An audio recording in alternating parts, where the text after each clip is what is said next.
कृपया ध्यान दें। दिल्ली के द्वारका सेक्टर 26 में एक पुराना मकान खाली पड़ा था।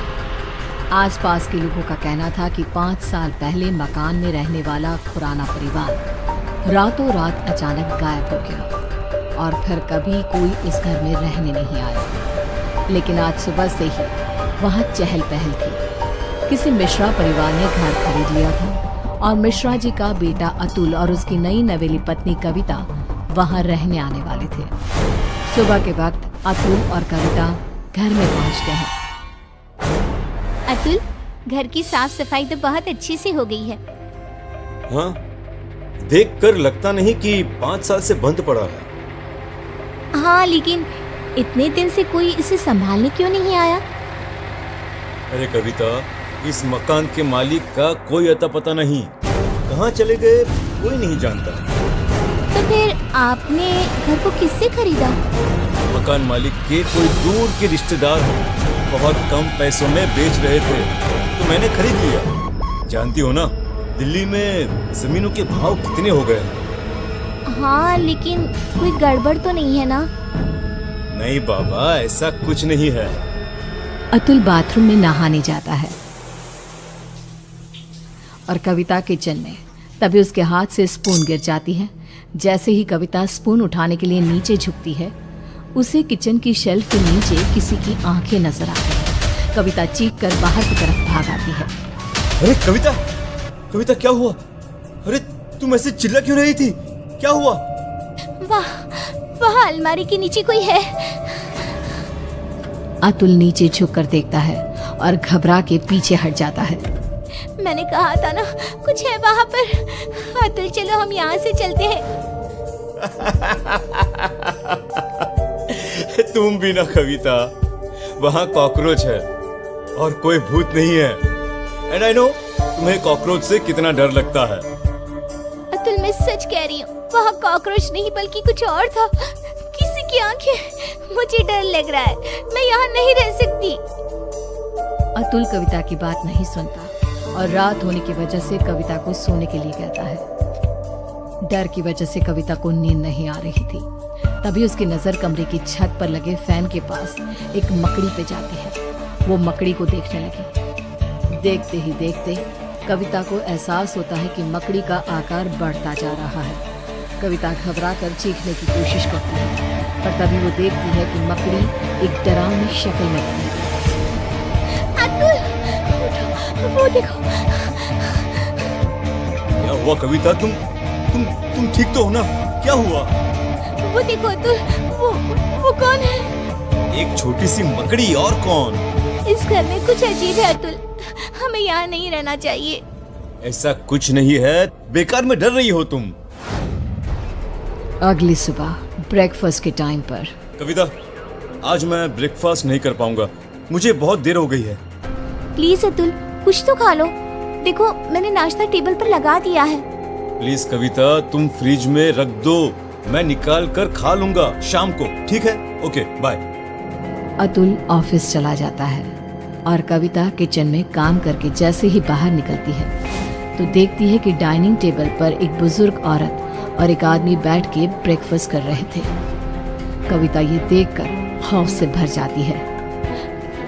कौन है आप लोग और यहाँ क्या कर रहे हैं? अतुल, बचाओ। क्यों डर रही हो बेटा? मैं इस घर का मालिक हूँ, रंजीत खुराना। और मैं इनकी बीवी रमनदीप खुराना। लेकिन आप लोग तो गायब। मेरा मतलब। किसने कहा? अरे हम तो यहीं रहते हैं, इसी घर में। वो देखो, हमारे कपड़े, सारा सामान सब तो है। लेकिन बेटा, जब से तुम आई हो ना, हम बड़े खुश हैं। अकेले पड़ गए थे ना। कविता ने चारों तरफ देखा और वो हैरान रह गई कि घर में खुराना और उसकी बीवी के कपड़े और सामान नजर आ रहा था। कविता घबराहट की वजह से दरवाजे की तरफ बढ़ती है ताकि वहां से बाहर जा सके। तभी एक यंग औरत उसके सामने आ जाती है। कहाँ जा रही हो? मेरे मम्मी पापा ने कहा ना कि वो अकेले हैं, उनका ख्याल कौन रखेगा? कौन है आप सब? कौन है? जाने दीजिए मुझे। मैं इनकी बेटी हूँ ना, क्या करूँ? मैं तो मरने के बाद इनका ख्याल रख नहीं सकती।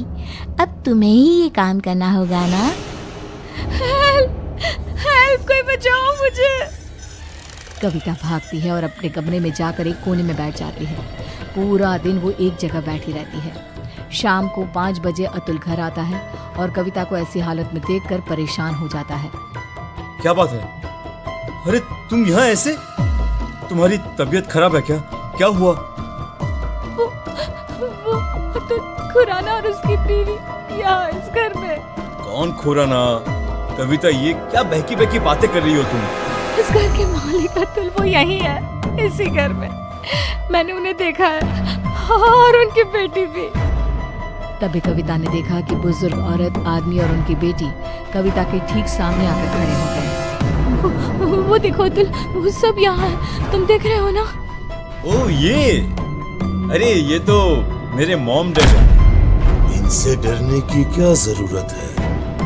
चलो अब उठो, डिनर बनाओ सबके लिए। और सुनो, मम्मी पापा को इंसानों का मांस बहुत पसंद है, तो वही पकाना। क्या कहा तुमने? तुम्हारे मम्मी पापा? लेकिन तुम अतुल मिश्रा मेरे पति हो, और ये खुराना, और ये क्या मजाक है? इंसानों का मांस? कौन हो तुम? ओह अच्छा, तुम्हारा पति, तुम उसकी वजह से परेशान हो। रुको। अतुल पीछे पलट कर देखता है और फिर जैसे ही वो कविता की तरफ पलटता है, कविता ने देखा कि उसका चेहरा पूरी तरह से बदल गया था और अब वो किसी भेड़िए की तरह नजर आ रहा था। कहाँ हो तुम? मेरे पति कहाँ है? क्या किया तुमने उसके साथ? अतुल ने रूम की छत की तरफ इशारा किया। कविता ने देखा कि अतुल का शरीर रूम की छत पे चिपका था, वो मर चुका था। अतुल, अतुल कोई बचाओ। अब कुछ नहीं हो सकता, जानती हो, ऐसे ही उस रात हम सबको मार के छत पे लटका दिया गया था। क्या गलती थी हमारी और मेरे परिवार की? यही इसी वैन के पीछे हमारी डेड बॉडी छुपा दी गई, फॉल सीलिंग करवा के, ताकि किसी को पता ना चले। हम सब यहाँ कैद हैं। लेकिन तुमने मेरे पति को क्यों मारा? उससे तो मरना ही था, क्योंकि उसके बाप ने, जो कि एक कॉन्ट्रैक्टर है, इस घर को हड़पने के लिए ये सारा खेल रचाया था। उसकी सजा तो मिलनी ही थी। मुझे जाने दो, मैंने तुम्हारा क्या बिगाड़ा? नहीं, अब तुम हमेशा के लिए यहाँ कैद हो। हमारी भूखी तड़पती आत्मा को संतुष्टि करने के लिए एक जिंदा इंसान का इस घर में होना जरूरी है। और अब से ये काम तुम करोगी। किसी को पता नहीं चलेगा कि तुम कभी यहाँ आई भी थी।